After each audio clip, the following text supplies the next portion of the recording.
Hi, everybody. This is Hondo Carpenter, your Las Vegas Raiders beat writer for Sports Illustrated and the host of the Las Vegas Raiders Insider Podcast, joined by our staff Raider writer, the great Carter Landis. And we're glad to have him back again this week as we continue to talk about the Raiders. Good Monday to you. We are literally 15 days from the start of training camp. We're almost there. You can feel it now. Everybody in the NFL now is in full mode for training camp. The 4th of July is over. It's the Monday after the 4th. Guys are working, guys are making sure they're in shape. And they are absolutely, as one guy told me on Sunday, he said, my last day of eating like a normal human until after the Super Bowl. So there you go. Guys are on it, working hard, back now, ready to go, full training camp mode. Carter, got two subjects we're going to talk about today. The last one is going to be the scenario in which the Raiders could win the AFC West. I don't expect them to, but I have predicted 10 wins, and 10 wins is close enough that something could happen and that they could get there. It's not as much of a long shot as it's been in the past, although still not probable. It certainly is not something that is that is impossible. It's probable. It's not probable, but not impossible. But before we get there, I want to talk about the Patrick Graham defense. As you know, we were very much in detail. We broke the story about Patrick Graham and the Seattle Seahawks. He was very close to getting that job. In fact, the same sources who told me that he was going to be a leading candidate before Pete Carroll even knew that he was getting fired were the ones that told me he got the interview, were the ones that told me he got a second interview, are the same ones that told me that it came down to a narrow decision. And I was also told that if it does not work out with the man they have, do not be shocked if he is the first call by John Schneider for that Seahawks job the next time it comes open. All of that being said, he runs a very interesting scheme. He was allowed by Antonio Pierce to take the brakes off and turn the scheme loose. Break it down, Carter. What do you like about it? What stands out to you with the Patrick Graham defense? Well, a couple things. I really like how the scheme he's able to adapt it, how he's able to switch a couple things around and show multiple fronts and different looks. You need to have that when you're facing a bunch of different offenses. You face some offenses that really like to run the football. Patrick Graham's going to be able to do that, and he's really got even more of the personnel this year with Christian Wilkins, one of those big guys who can take on blocks, space eaters, got that little bit of that pass rush juice. John Jenkins, just those big body guys in the middle. So when you're facing those teams that like to pound the rock, he's ready for that. And he's ready for when a team likes to throw a lot. He can put that nickel corner on the field with Nate Hobbs, and he's got the guys who like to press, the corners on the outside. And he likes his corners to have that high football IQ, those really cerebral guys, those mistake-free guys. You think about Jack Jones, a guy who doesn't make a lot of mistakes, Marcus Epps, Trayvon Merrick, two very smart players, Nate Hobbs as well. You look at, he's got the personnel that to do what he wants to do. And I think that some of the numbers from 2022 were a little misleading in terms of the Raiders defense. I thought that there was some steady improvement throughout the year. And then, as you say, when Antonio Pierce let him take the brakes off of the scheme, you really saw it work. You saw guys play free. You saw guys play with a lot of confidence, a lot of swagger. They were really playing their roles at a really high level. And I've been a fan of Patrick Graham for a long time. I think he's done a lot of good work in all the different stops that he's been. And it doesn't surprise me that he was a guy that Seattle was highly interested in because he's such a tactician. He seems to get along with guys really well. Guys speak very highly of him. I think the Raiders are really fortunate to have him leading their defense and to have such a versatile scheme to be able to fit different looks that offenses throw at guys. And I mean, I think the Raiders defense is going to be one of the best units in the league next year. I think especially if they figure out that CB2 spot, I think that you've got one of the most menacing defenses in the league. So let's go back a little bit. When he got hired from the Giants, I went on Raider Nation radio at the time and talked about how he was not allowed to run his scheme with the Giants. mean, that was just stupidity by their coach. He comes here. He was able to do some of his scheme, but not much. Josh McDaniels had what he wanted. 22's defense wasn't even the same defense at the end of the year that they were at the beginning of the year. They clearly got better. Last year, though, you're absolutely right. Once AP got the job and took the brakes off, it took off. Now, I'm going to share something funny. As I have talked about this a lot since the season ended, because I broke the story about him, head coaching jobs, and all of that, I've had a lot of people say, well, Patrick Graham was here before AP. The only thing that changed was AP got the job. It was really AP and Marvin Lewis's defense. In fact, when I shared that with AP, he got a chuckle out of people. I mean, people love to discredit people any way they can. There is no mistake. This is Patrick Graham's defense. If he asks advice by Antonio, or if Antonio says, I'd like to see something, he implements it, or Marvin. But anybody trying to discredit him just looks foolish, especially, I mean, literally, Antonio laughed. But I love when I shared that with him, but I love what Patrick does. Here's what I like. He's not married to a system. He's married to winning. So one week you see him in a lot of 3-4. The next week, a lot of 4-3. You see it in games where he switches. I like his versatility. I like the way that, again, he's not married to anything other than winning. And I think that's a rarity in today's coaching, where you see a lot of people who want to run a system. Absolutely. And it's the old adage in football, Jimmy's and Joe's over X's and O's. Like, you have to have the guys to be able to do it. But I do think that, there is a scheme, there is a system that matters. But I do like that Patrick Graham doesn't have a set scheme. He adapts it to the personnel that he's got and what the offense looks like. And that is good coaching, because there are coaches who can tend to get stuck in their ways and tend to get arrogant, and they think that what they do isn't broke, so they don't fix it.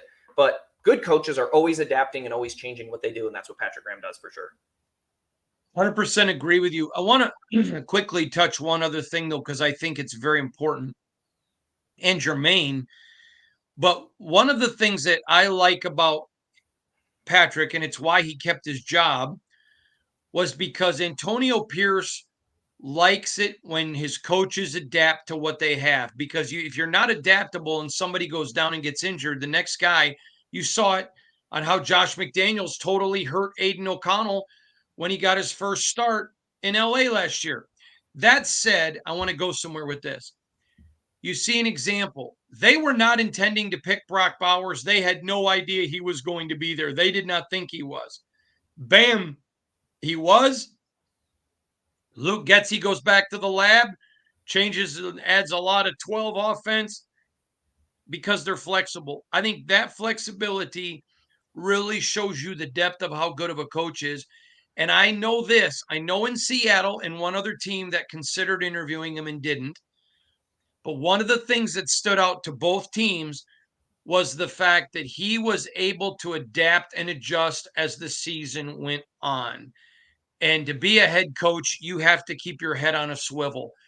I think that's what puts AP, Getsy, and Patrick Graham on the same page, is that ability to say we're married to winning. Absolutely. And it's another thing, you don't want to fit your players into a scheme. You want to fit your scheme around your players. And I think that is what you've mentioned that Getsy's looking to do. It's what we've seen Graham do. That is the, in my opinion, correct way to coach and to put your players in the best position to succeed. If you have guys that, if you run a lot of zone as a defensive coordinator, but you have the personnel of corners who like to get physical, they move well, they're fast, you're going to need to adjust and play more man. And if you don't, you're putting these players in the wrong position. So it is really refreshing to see, as coaching in today's NFL, you see coaches not married to a scheme, but being able to adapt how they run things to the personnel that they have. Carter, tell everybody real quick where they can find you on X, will you, bud? I am at Carter Landis 3 on X, formerly known as Twitter. So you can go ahead and follow me there. I'll post my stories. You can read my stuff. I'll maybe start to offer some analysis. We'll see once training camp comes around. Looking forward to it. All right, Carter. Now I want to switch to the Raiders. I don't believe that they're going to win the AFC West, but whereas there have been times when I thought it was impossible, I now think it's improbable, which means it certainly could happen, but I don't expect it. And I want to talk about that scenario. I'm going to give you the scenario in which I think the Raiders are able to take the next step. I'm not sold on what's going on in Denver. And if they stick with Bo Nix, not sold on that at all. I am totally sold on what Jim Harbaugh is doing in Los Angeles, but they lost a lot. There's new transition to schemes on special teams, offense and defense. I think they're going to be a year to 2 years away. Raiders, yeah, they're changing the offense, but they'd started that last year. They've added a bunch of new players, but they're all scheme focused. I like it. I like where they're going. To me, there are four big keys if they're going to win the AFC West. Number one, you're going to have to at least split with Kansas City. At least split. Number one. Number two, they're going to have to win every game on their schedule that they're supposed to win. Good teams win that. Then they're going to have to get a couple of upsets. But here's where I think it gets interesting. For them to win the AFC West, I think they're going to have to get some help from the Chiefs. Maybe the Chiefs have an injury and they get slowed down a little bit. Maybe there isn't an adjustment. Just maybe there's some losses that they don't adjust for or account for. My point is, I don't think they can win it without help, but I also don't think any of the help is so outlandish. Like there have been times I would thought if the Raiders were going to win a championship, the other team's bus was going to have to go take somebody was going to have to hijack their bus and they not show up. That's not the case now. They're a much better ball club. I still think they're probably, if Aiden O'Connell does what they think he's going to do, I think they're a year away. But in my mind, it's not probable, but it's not impossible. I love your scenario. How do the Raiders win the AFC West in 2024? You're 100% that it seems improbable, but not impossible. I feel like we've certainly seen stranger things happen. The other thing that I think that we've kind of seen from Kansas City last year is there's a possibility that they haven't been taking the regular season as seriously. They know that they're going to get the baseline level of wins and they're going to be able to, sleepwalk into the playoffs. And then that's when they're going to lock in and play the type of football that they need to play. I think we've seen that last season, a little bit the season before, but last season is where I think you started to see kind of some of those, I guess you thought you were seeing some cracks, especially when the Raiders beat them on Christmas Day. They eventually, ended up going on to win the Super Bowl. And now they're going to be hungry for trying to three-peat. I mean, you've heard Mahomes and Kelsey talk about that's what you want to see them do. But you're absolutely right. I mean, you have to take advantage of the fact that they may not be taking that regular season seriously. And you are correct. I think you do have to at least split. And we saw last year's team do it. We saw them, they started to build that lead in the first game, and then Kansas City did what Kansas City does, and they come back and take it. But on Christmas Day, that was just, look, we may not have the guys you have, but you're not going to be tougher than us. And you absolutely saw that. And you know how bad Antonio Pierce doesn't like that team. You know how bad he's going to fire up his guys to not like that team. And you're going to see them be tough again. The other scenario is I think you're going to need to see the quarterback play elevate a little bit. You want O'Connell to take that natural next step into year two. And if it's not him, you want to see Minshew do what he's done and, keep teams going, keep that engine running for teams. That quarterback play has to be better than it was last year. You don't need Pro Bowl QB play, because I think that there's enough around the quarterback that you can win a few games. I think that's one of the biggest elements. Because you've got Jacoby, you've got Devontae, you've got the run game, the offensive line, you've got possibly whoever steps up in that third receiver spot, and then you've got two super talented tight ends. If all those things come together, you are most definitely going to see an increase in scoring production. I think that's what doomed the Raiders in a couple games last year, is that they, the defense was keeping them in games, but they weren't capitalizing on that. They weren't finishing drives. You have to start to finish those drives, and it's like you mentioned with winning some of those games that they're supposed to. I think last year you could say they were supposed to win that Minnesota game. I think if you hold a team to 3 points, you got to win that game. So I think you certainly have to win those games. I mean, they were this close in a lot of games last season, and with an improved offense, I think you see a couple of those games turn around. And so there's certainly a level of the Raiders controlling their own destiny, but there is certainly some help that you want to see from the Chiefs to see if they're going to kind of coast and sleepwalk through the regular season like we've sort of seen them do last season. And if that happens, then who knows? They could sneak up. It's like I said, stranger things have happened. I don't think it's likely, but it's not a 0% chance. I agree. All right. I want to switch directions here. Not really directions, just kind of move a little bit. I said that right after the year, I thought that the 49ers would win the Super Bowl this year. Then they fired their defensive coordinator, and it was not his fault they lost in the Super Bowl. It was a panic move. It showed me panic inside the organization, and now I'm going to go back and say I don't expect San Francisco to win the Super Bowl. I'm changing them out. I'm not making my pick public yet, but I'm changing them out. I have said I do not expect Kansas City to win it either. Now, still expect them to win the AFC West, but I don't expect them to win it. I'm going to tell you why. And I think this plays into the hands of the Raiders. They're all out there talking three-peat, three-peat, three-peat. I remember visiting with Isaiah Thomas, visiting with Joe Dumars, and other Detroit Pistons when other people started talking about the three-peat and the Pistons winning a three-peat and the pressure that comes with it. The Pistons weren't out there doing it. The people were. The Chiefs have laid down the gauntlet. Three-peat, three-peat, three-peat. They put the pressure on themselves. I think when they struggle, they're going to press, which is natural. And so while I don't think the Raiders will win the AFC West, I put their chances of winning it at 40%, which I still think is pretty good. But I'm just telling you, if they get them, so last year they should have beat them twice. They gave them the game at Kansas City. So imagine if they go and the Chiefs come to Allegiant and the Raiders get the win. Now they go to on Black Friday and they take them on. The whole nation's watching again on Black Friday. And all of a sudden something happens and the Raiders got a lead early and the Chiefs begin to press. I mean, to me, this is not, again, it's not impossible. I can see it. I think the dumbest thing the Chiefs did was Andy Reid not sitting them down saying, listen, we all want to go for the three-peat and we all think we're good enough, but don't you mention it.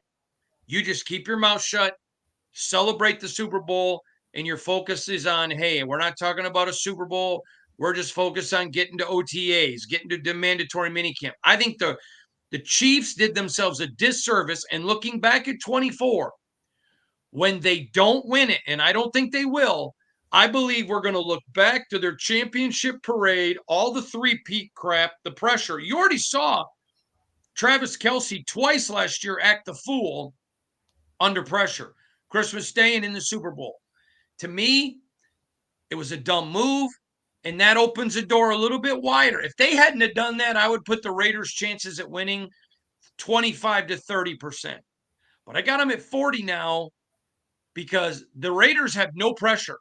They're playing, to use a Vegas term, they're playing with house money, Carter. And I just think the Chiefs did themselves a disservice. What do you think of that take? Yeah, no, that absolutely makes sense. I think it kind of goes back to what I said about the fact that they kind of coast during the regular season. They may not particularly do that this year because they have their eyes set on that three-peat, but that instead, in turn, may have them looking too forward ahead into the future. And then you kind of lose sight of what's right in front of you. That could lead to a couple more mistakes. And, you mentioned the Black Friday game with the Raiders. The whole world's watching. You can't tell me, that's what they want. That's going to fire them up. They're going to be ready to say, hey, we did it last year. We're going to do it again. But yeah, I think that there is a possibility that the three-peat talk is definitely, you can't put it out there. You have to just let it happen if it happens. So yeah, and here's the thing. Go ahead. No, go ahead. I think also by saying like they want to go for a three-peat, you put a huge target on your back. Everybody's going to be coming to try to take you down. You're going to get everybody's best shot. And they responded to those last year. But, there's a lot of really talented teams in the league, and especially in the AFC. There are tough teams. There are super talented teams who got pretty close to Kansas City last year, but couldn't close the deal. But yeah, there's a very real possibility that, going for that three-peat kind of causes them to lose sight of what's right in front of them. I want to go back and say two things, though. I have zero concerns about Patrick Mahomes' ability and Andy Reid's ability with the pressure on. I think they're two elite Hall of Famers. So those guys are not a concern for me. And I'm not a Chiefs fan, so none of them are really concerned. But in my saying, they've put pressure on the whole team, and not every guy can handle pressure. But I want to go back to one other thing. The Raiders are playing loose. If you said to the Raiders, all right, you're not playing on Black Friday and you're not playing on national TV, you're going to meet them out in the middle of a desert somewhere where we're spray painting a field or a grocery parking lot of Sprouts. Okay. Let's do it. The Raiders, they want this fight. They're looking for this fight. And if you watch all offseason, the Chiefs have been talking about the Raiders. And it's like, oh, they kicked our butts. Yeah, the Raiders are like, we just want them. I don't think the Chiefs want anything to do with the Raiders. I think they know they should have lost twice. They were physically beat up by the Raiders. I just think it's going to be absolutely fascinating. All right, Carter, it is so great to have you. Talk about some of your stories coming this week, if you would, please. So I've already done some positional battle work, and I think I'm going to continue with that because I think there's a lot of intriguing positional battles coming up with this team. So we'll be doing that. We've got a mock draft already looking ahead to 2025 coming this week. We've got the Raiders at 10 wins, so we'll have them looking at some of those probably mid late 20s prospects. So be sure to tune in for that because I have a lot of fun with those ones. I cannot wait. It's going to be great. And stay on the line. I want to talk to you. He is the great Carter Landis, terrific writer for us at Sports Illustrated, covering the Las Vegas Raiders. We'll be back again tomorrow. See you tomorrow, everybody. Have a good one.